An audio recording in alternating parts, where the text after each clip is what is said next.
Chapter 15. The Year of Deputations. By April 630, when Muhammad was 59, his household had reached its maximum size of 11 wives and 2 sex slaves. They were a conflicted family. Some of his wives hated him, the others were in constant rivalry for his attention. 6 of them were still teenagers. Aisha was not secure about being his favorite, rather, she longed to be his only wife. That month, Muhammad's Egyptian sex slave Maria gave birth to a son. With a great joy, Muhammad announced from his pulpit, "A boy was born last night, and I have named him after my ancestor Ibrahim." At first, Ibrahim was breastfed by a blacksmith's wife, but her house was very smoky. Muhammad soon moved the baby to a cleaner foster home.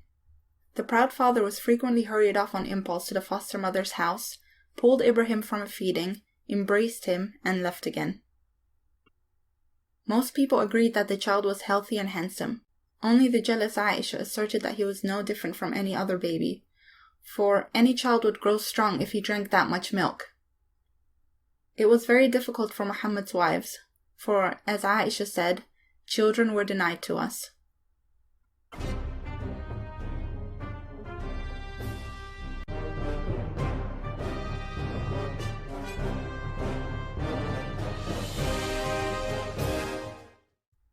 Muhammad, now a king with subjects in many regions, made the charity tax compulsory for all the tribes.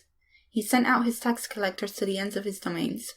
They collected 1/10 of the crops and 1/40 of the animals. This charity tax was not used by Muhammad personally, but was only to help the poor or to finance the Muslim army. Most of his traditional enemies were now defeated and paying him taxes. He was ready to begin new campaigns further away. He sent raiders to a tribe in the north. Within weeks, 4 northern tribes sent ambassadors to Medina to declare their voluntary submission to Islam. He sent raiders to tribes in the south. Several southern tribes presented themselves at Medina uninvited to inform him of their conversion before he had a chance to fight them. He claimed that the powerful Tai tribe owed him taxes. When they denied it, he accused them of burning the contract. Soon, Ali's war horses swept down on the tribe, smashing the idol of the god Fuls, and a procession of prisoners were herded back to Medina. Muhammad invited the prisoners to convert to Islam. Those who did so were set free. Those who refused were beheaded.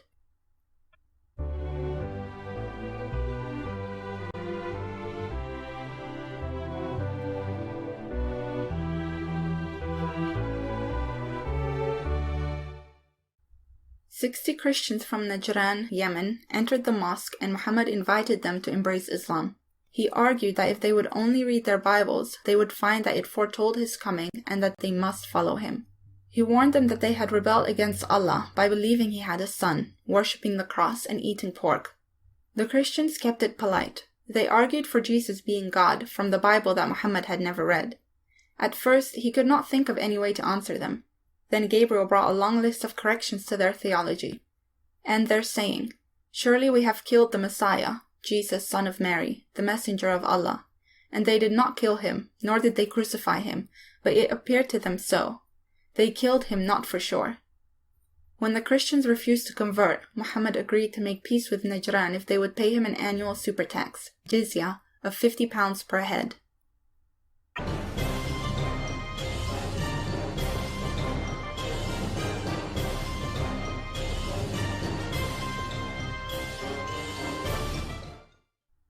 In October, Muhammad heard a rumor that the Roman emperor was assembling his army at the Syrian border.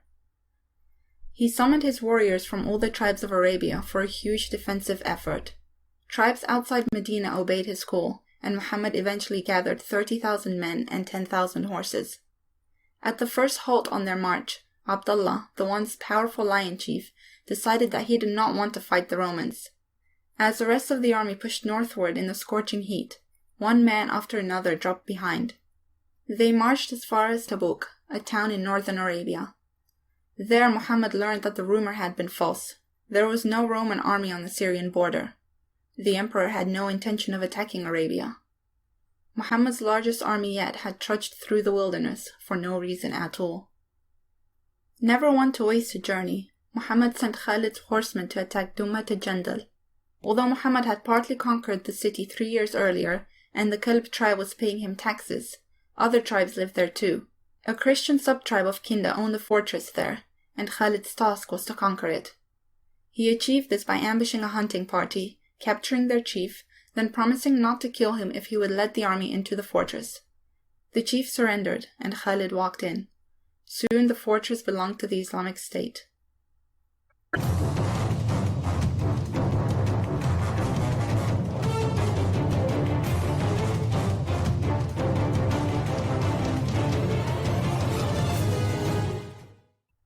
The surrender of Dumata Jandal and the size of Muhammad's army frightened the citizens of Tabuk and of 4 of the nearby villages. They agreed to accept a Muslim governor and to pay an annual super tax. Without further fighting, Muhammad's great army returned to Medina. Meanwhile, Malik, the appointed governor of the Hawazin, had been waging a guerrilla jihad on the farmlands around Ta'if. His gang stole all the animals discovered at pasture and started fights with any member of the Thaqif tribe who crossed their path. Soon the Thaqifites were too terrified to step beyond the city walls. After 9 months of the Hawazin raiding, seeing Islam spreading all around them, they sent a group of elders to Medina to announce their surrender. They objected to his demand that they destroy the temple of Allat. "Never! If the goddess finds out that we destroyed her idol, she will kill our families." "Rubbish," said Umar. "The goddess is a block of stone who doesn't know whether you serve her or not." Muhammad said that they need not wield the pickaxe themselves, for a famous Thaqif murderer, who had long ago deserted Ta'if to join Islam, volunteered to do the deed.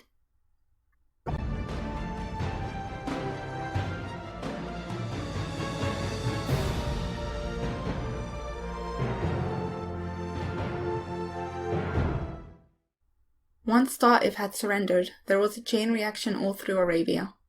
One tribe after another concluded that if Muhammad could conquer Mecca and Ta'if, no other tribe had any chance of withstanding him. If Islam was a religion of peace, the way to be at peace with Muhammad was to submit to his demands before he started fighting. A few needed the hint of a letter from Islam's prophet, but most simply followed their neighbors. Over the next 3 or 4 months, over 30 deputations came to Medina from all over Arabia to tender their submission to Islam. Muhammad received the elders of the northern, southern, central, and far eastern tribes. The visiting deputations were entertained in the homes of wealthy Muslims. After the tribe had testified that there was no God but Allah and Muhammad was his prophet, Muhammad gave each guest a cash present, typically of 2,000 pounds. He wrote them a contract confirming that they could buy safety if they paid and prayed.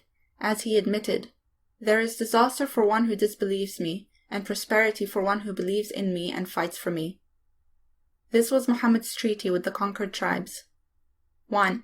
You will smash your idols and build a mosque. 2. You will not teach your old religion to your children. 3. You will pray at the 5 appointed times every day. 4. You will live by Allah's Sharia. 5. You will pay the charity tax of 1/10 of your harvest and 1/40 of your farm animals every year. 6. You will fight in the jihad as required.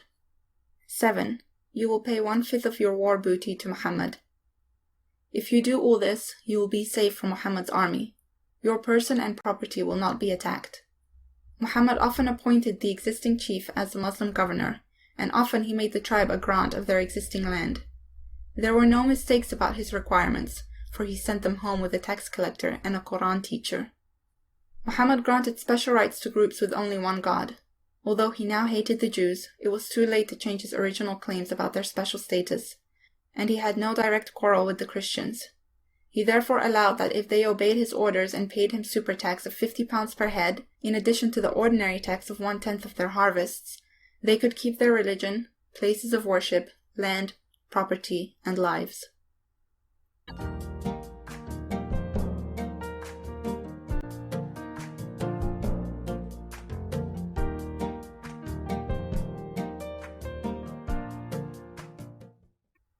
Abdullah the old lion chief died, and his family called Muhammad to recite the funeral prayers. Omar was shocked. "Are you going to pray over Allah's enemy? You must remember when he—" Omar made a long story of all Abdullah's sins. Muhammad smiled and said, "I have a choice, Omar, to pray for him or not. It won't do any good, for Allah won't forgive him." Muhammad said the prayers, then walked with the funeral procession and watched the burial. Soon afterwards, however, Gabriel told him not to pray for any more polytheists. Muhammad no longer needed to grant them any favors, for they had become a minority. Muhammad was king. He had Arabia.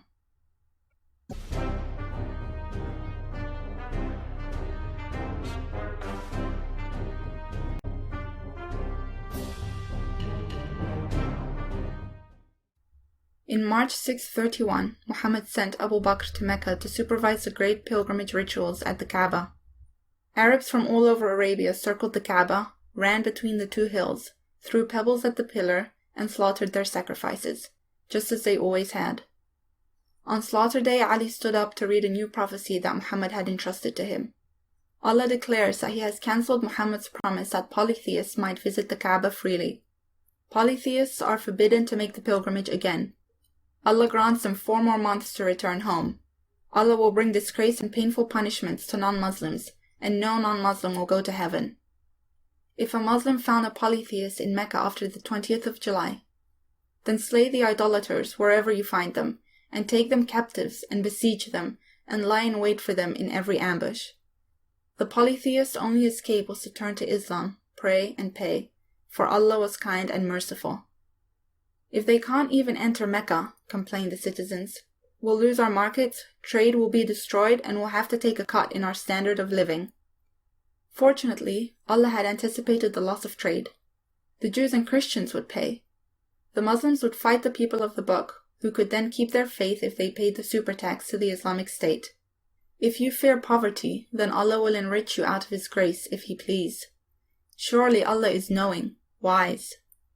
Fight those who do not believe in Allah, out of those who had been given the book, until they pay the tax in acknowledgement of superiority and they are in a state of subjection.